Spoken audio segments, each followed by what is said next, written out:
Anda Oke, nggak ngerti. jadi ini pertanyaan saya mungkin yang terakhir ya abangku. Jadi menurut saya Yesus dituhankan itu karena ada kalimat ruh dan kalimat firman, betul? Dia dituhankan karena dia mengakui dirinya Tuhan kok. Yohanes 13 ayat 13. Nah, di mana dia mengakui dirinya Tuhan? Baca Coba. Yohanes 13 ayat 13. Kamu menyebut aku guru dan Tuhan.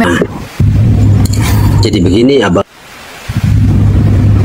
Jangan Kan di dalam Kristen itu kan di dalam. Kenapa? Lanjut. Ah, ya. Di dalam ajaran Kristen itu kan sudah menjelaskan mengenai surga dan neraka. Ya. Kan? Nah, apa Lalu? itu surga? Ini kan menurut Matius 7 ayat 15 sampai 23 kan menjelaskan mengenai ajaran yang akan dicampakkan ke neraka, yaitu orang yang memanggil Yesus sebagai Tuhan, kan? Kemudian ada ayat yang mengatakan bahwa hidup yang kekal atau surga itu adalah orang yang percaya kepada Allah satu-satunya Tuhan yang benar dan percaya Yesus sebagai Tuhan bukan sebagai nabi. Itu penjelasannya bagaimana di Matius dulu. Ya. Harus ke ayat itu. Surga itu adalah Allah itu sendiri. Ya, kita Ya, akan sabar dulu. mengalami surga. Ya, Dengar silakan, dulu, dengar dulu ya. Kita akan mengalami surga kalau kita bersama-sama dengan Allah. Ya, surga itu tempat, tapi sekaligus juga keadaan. Keadaan di mana kita bersama-sama dengan Allah itu nanti bersatu dengan Dia tanpa perpisahan seperti Eden yang mula-mula ketika Allah bergaul dengan manusia tidak ada permusuhan. Itulah surga.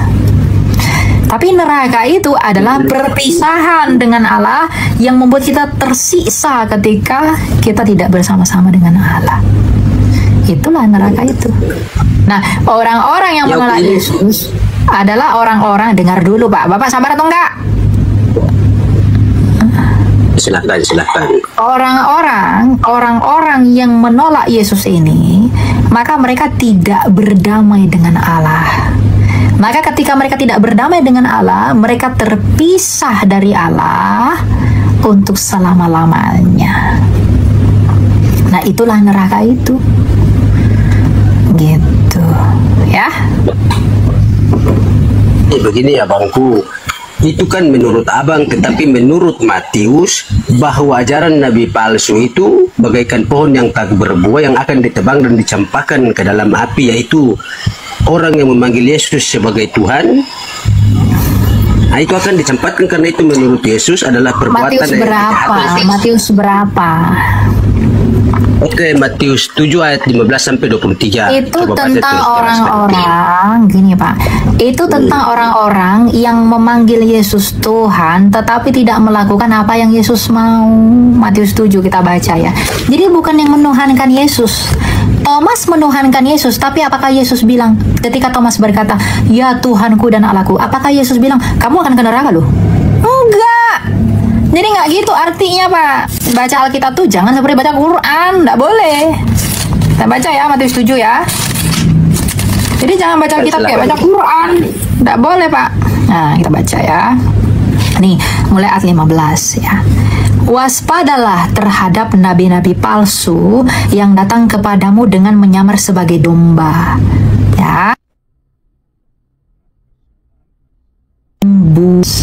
Oke, dari buahnya lah kamu akan mengenal mereka. Dapatkah orang memetik buah anggur dari semak duri atau buah ara dari rumput duri? Tidak baik menghasilkan buah yang tidak baik. Tidak mungkin pohon yang baik menghasilkan buah yang tidak baik, ataupun pohon yang tidak baik menghasilkan buah yang baik. Setiap pohon yang tidak menghasilkan buah yang baik akan ditebang dan dibuang ke dalam api. Jadi dari buahnya kamu mengenal mereka. Jadi ini tentang orang-orang yang mengaku Kristen. Buat terus. Orang Oke, dengar dulu. buahnya Orang-orang yang mengaku Kristen tapi tidak memiliki buah, ya. Baru di sini. Bukan setiap orang yang berseru kepadaku Tuhan, Tuhan akan masuk ke dalam kerajaan surga, melainkan orang yang melakukan kehendak Bapakku yang di surga. Jadi bukan orang yang cuma ngomong doang Yesus itu Tuhan, tapi nggak melakukan kehendak Bapa. Dan itu dijelaskan oleh Yesus. Gimana caranya? Ayat 22. Nanti di hari terakhir banyak orang yang akan bilang, Tuhan, Tuhan, bukankah kami bernubuat demi namamu dan mengusir setan demi namamu dan mengadakan banyak mujizat demi namamu? Pada waktu itulah aku akan berseru kepada mereka berkata, aku tidak pernah mengenal kamu. Enyalah dari hadapanku, hai kamu yang melanggar perintah Allah. Jadi bukan orang yang berseru Yesus Tuhan Tuhan yang akan ke dalam surga, tapi orang yang melakukan kehendak Bapa, yaitu percaya Yesus dan melakukan perintah Yesus. Apa kehendak Bapakku? Apa kehendak Bapa itu? Dengar dulu. Dikatakan di sana, bukan setiap orang, tapi yang melakukan kehendak Bapa kan, Pak, yang masuk surga di sana kan, betul nggak? 10 hukum Taurat itu kehendak Bapa. Ya, kehendak Bapa itu apa? Baca Yohanes 6 ayat 40. Sebab inilah kehendak Bapakku, yaitu supaya setiap orang yang melihat Anak dan yang percaya kepadanya beroleh hidup yang kekal, dan supaya aku membangkitkannya pada akhir zaman. Jadi kehendak Bapa itu apa? Ya, percaya Yesus. Jadi kehendak Bapa itu apakah percaya Yesus sebagai Tuhan atau sebagai utusan? Sebagai Tuhan, sebagai Tuhan. Oh, berarti ketika Thomas memanggil Yesus Tuhan dan Allah, apakah Tuhan Yesus marah? Ketika Thomas panggil Yesus itu Tuhan, apakah Yesus marah? Ya, berarti kontradiksi yang Anda katakan. Bukan, justru karena Bapak yang tidak bisa menafsir kitab suci. Ini peringatan tentang nabi palsu. Nabi palsu itu apa, Pak? Yang seakan-akan dia nabi benar, tapi palsu. Ya, bukan. Nabi palsu itu yang mengakui, nabi palsu itu orang yang mengatakan Yesus Tuhan, tetapi dia tidak melakukan apa yang Yesus perintahkan, yaitu hukum-hukumnya. Jadi bukan yang menuhankan Yesus, wong Thomas juga menuhankan Yesus, rasul-rasul yang lain juga memanggil Yesus Tuhan, tapi Tuhan Yesus tidak menolak mereka. Kenapa? Karena mereka melakukan kehendak Yesus. Oh, berarti di satu sisi dia menerima dia sebagai Tuhan, tetapi di sisi lain dia menolak dia dipanggil Tuhan. Dia menerima orang, kuncinya begini, dia menerima orang yang menyebut dirinya Tuhan dan berbuat seperti yang Yesus mau. Tapi dia menolak orang yang menyebut dirinya Tuhan tapi tidak melakukan perintah dia. Jadi kalau hanya mengaku Yesus Tuhan tapi tidak melakukan perintah Yesus, Yesus akan menolak dia. Tapi kalau mengaku Yesus Tuhan dan melakukan perintah Yesus, dia akan diterima. Ya, jadi begini abangku ada ayat yang mengatakan, aku datang bukan untuk meniadakan hukum Taurat, tetapi aku datang untuk menggenapi hukum Taurat. Bahkan dalam Taurat satu titik pun tidak akan dirubah sampai bumi dan dunia ini hancur. Itu adalah kemauan Yesus. 10 hukum Taurat menuhankan Allah, hanya menuhankan satu-satunya Allah. Jadi kemauan Yesus itu begini abangku. Di dalam Matius, tidak setiap orang yang memanggil aku Tuhan masuk ke dalam surga. Baca semua, jangan ngawur, jangan gunakan cara baca kitabmu dengan kitab kami, Pak, enggak sama. Kitabmu dengan kitab kami cara bacanya beda. Matius 5 ayat 18. Bapak diam dulu, kalau Bapak ngomong saya buang dari atas ini. Diam dulu. Ya, silakan. Karena aku berkata, Matius 5 ayat 18, karena aku berkata kepadamu, sesungguhnya selama belum lenyap langit dan bumi ini, satu iota atau satu titik pun tidak akan ditiadakan dari hukum Taurat sebelum semuanya terjadi. Jadi tak satu pun yang akan dihilangkan, ya, tidak akan satu pun ditiadakan dari hukum Taurat sebelum semuanya terjadi. Nah, sebelum semuanya terjadi ini tentang apa, Pak? Sebelum hancurnya dunia ini. Bukan, sebelum semuanya terjadi itu merujuk kepada apa? Itu merujuk kepada penyaliban dan kebangkitannya. Baca Matius 5 secara penuh. Itu berbicara tentang pengorbanannya di kayu salib nanti. Jadi begini, kalau abang mengatakan jadi dia sebelum dunia ini hancur, dia katakan satu titik pun tidak berubah sampai dunia ini hancur, dan sampai sesungguhnya selama belum lenyap langit dan bumi ini, satu iota pun. Artinya apa? Kalau langit ini belum lenyap, satu iota pun itu tidak akan hilang dari hukum Taurat sebelum semuanya terjadi. Semuanya terjadi itu merujuk kepada apa? Baca ayat setelahnya. Oke. Baca ayat 19. Dengar dulu. Jangan tagih di sini. Kalau kamu tidak mau dengar saya turunkan. Ya. Ya, diskusi saja. Artinya kalau turunkan berarti tidak saya, Pak. Enggak usah tagih ya. ayat yang ke-18 dan 19. Nah, ya. Karena itu, siapa yang meniadakan salah satu perintah hukum Taurat, sekalipun yang paling kecil, dan mengajarkannya demikian kepada orang lain, ia akan diberi tempat paling rendah dalam kerajaan surga. Tetapi siapa yang melakukan dan mengajarkannya, ia akan diberi tempat yang tinggi dalam kerajaan surga. Namun aku berkata kepadamu, jika hidupmu tidak lebih benar daripada ahli-ahli Taurat dan orang Farisi, sesungguhnya kamu tidak akan masuk ke dalam kerajaan surga. Jadi itu tentang apa? Tentang kegenapan yang akan dia lakukan. Oke. Hidup yang kekal kan artinya surga, betul? Betul. Jadi Yesus mengatakan hidup yang kekal itu adalah percaya dia Allah satu-satunya yang benar, dan percaya Yesus sebagai utusan, bukan sebagai Tuhan. Jadi ketika Thomas memanggil dia Allah, mengapa dia tidak menolak dia disebut Allah? Dia berarti kontradiksi. Di satu sisi dia menerima sebagai Tuhan, di satu sisi dia melarang sebagai Tuhan. Bagimu, Pak, karena Anda tidak mengerti. Karena Anda tidak mengerti bagaimana cara membaca kitab suci ini. Jadi ini pertanyaan saya mungkin yang terakhir ya, Abangku. Jadi menurut saya Yesus dituhankan itu karena ada kalimat teruh dan kalimat firman, betul? Dia dituhankan karena dia mengakui dirinya Tuhan kok. Yohanes 13:13.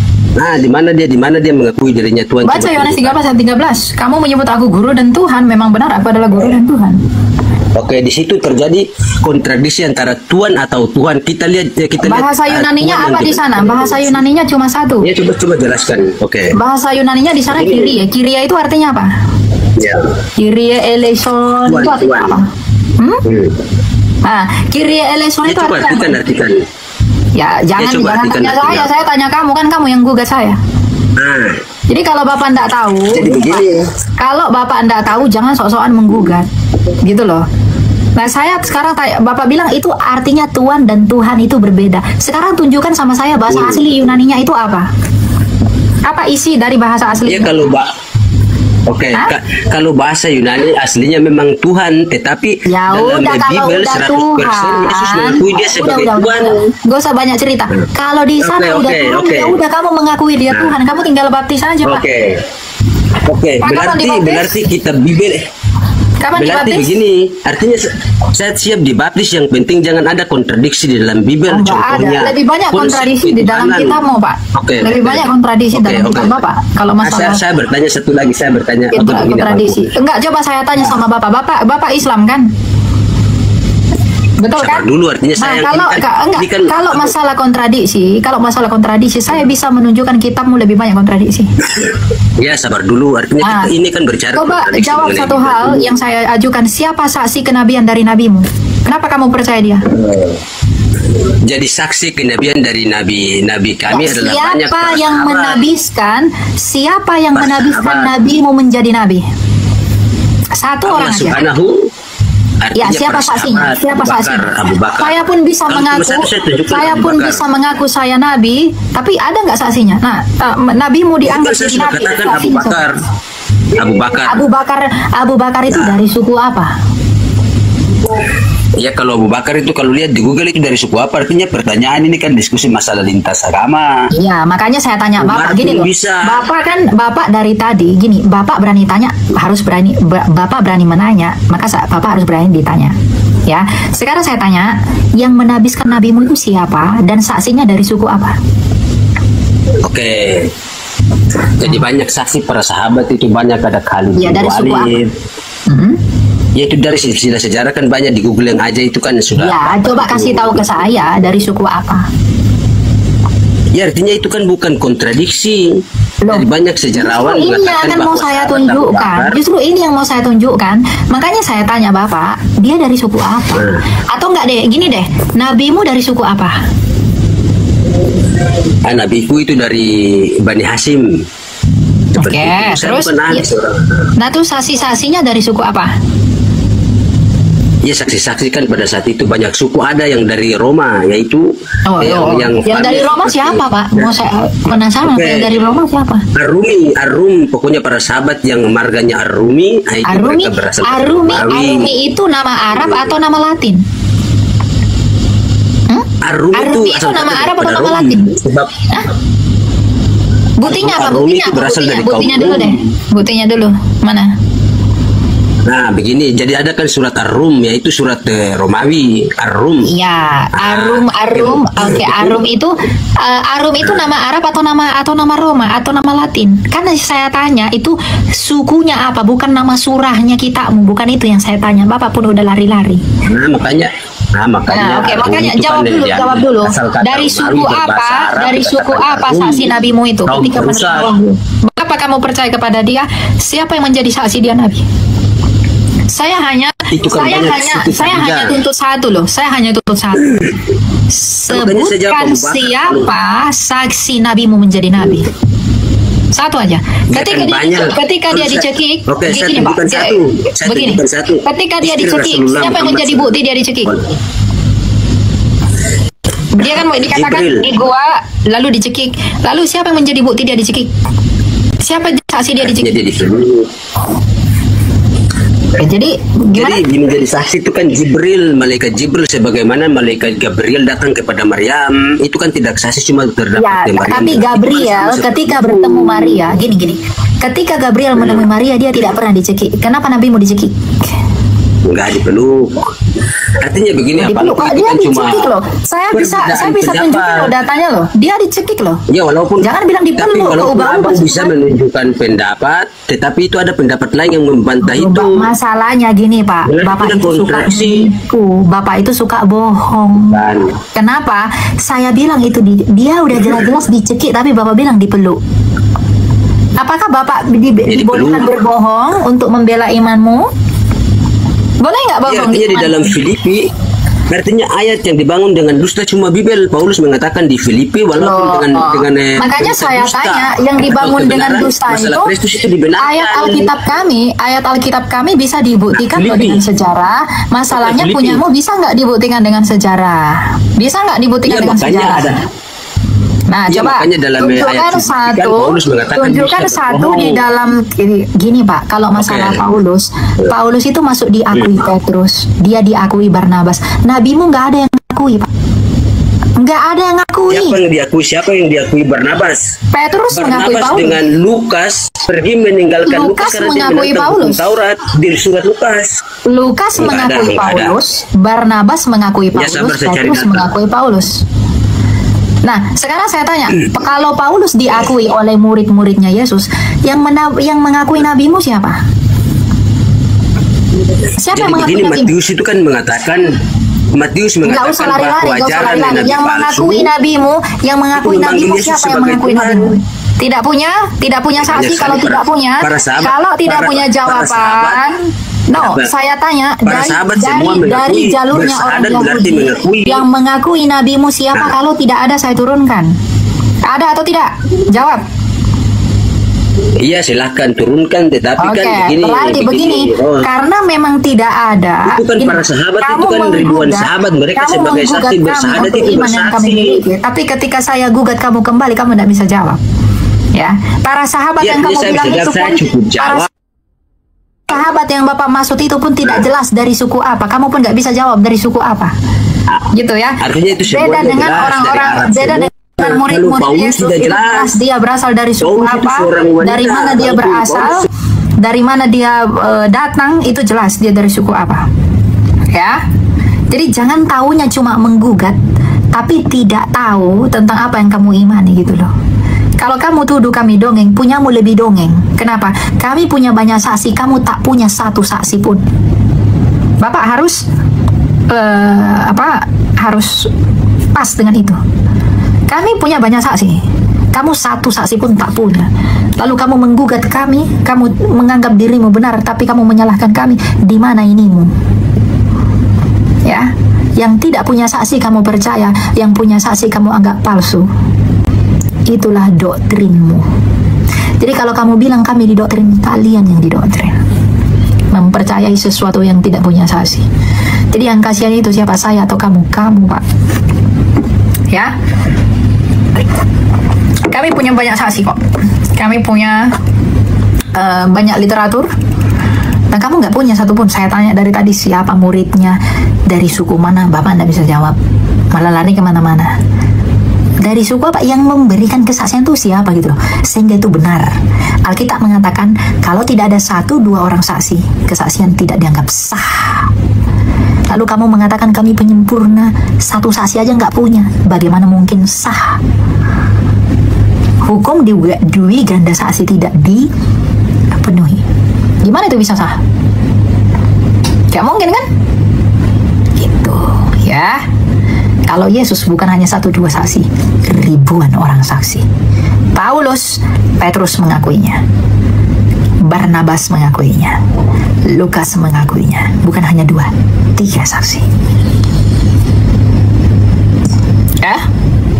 Jadi kalau kamu ragukan Paulus, jangan-jangan Paulus nabimu dulu ragukan. Soalnya Paulus saja punya 3 saksi, punyamu 1 pun tidak punya. Itu ya. Jadi jangan suka-sukamu Pak menggugat iman orang, tapi imanmu sendiri nggak kau gugat. Bahaya itu. Yang bilang Alkitab karangan manusia, ya kamu periksa dulu punyamu yang pernah dibakar dan dimakan kambing itu.